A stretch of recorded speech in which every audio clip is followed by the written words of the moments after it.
every hospital group. Tunstall in one of the unsung heroes of the Irish healthcare system is a guy called James Doyle. And, I had the privilege of being with his team in Bunclody maybe 2 months ago. And listen to this, they're monitoring 50,000 older people in Ireland already.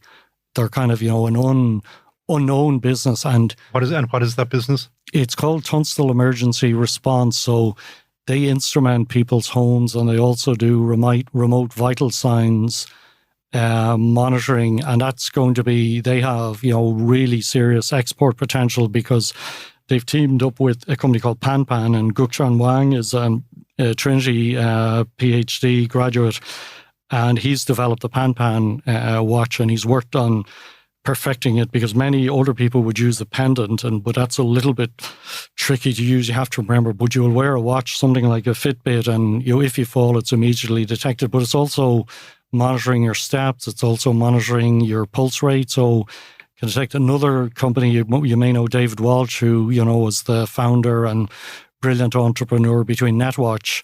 So he's teamed up with some colleagues, and now they have a solution, Halo Care in Carlow. I was recently with them, and we're about to go into a living lab for long COVID.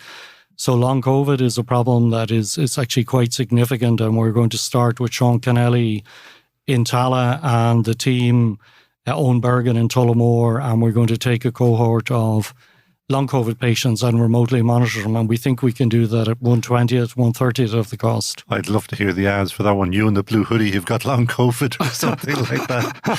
We are going to run out of time, so I've got just 2 questions. Paint me the picture of 2025 per Martin Curley. What, in terms of shortened queues, better outcomes, less and more of what? So healthier citizens is the first thing. We're going to leapfrog.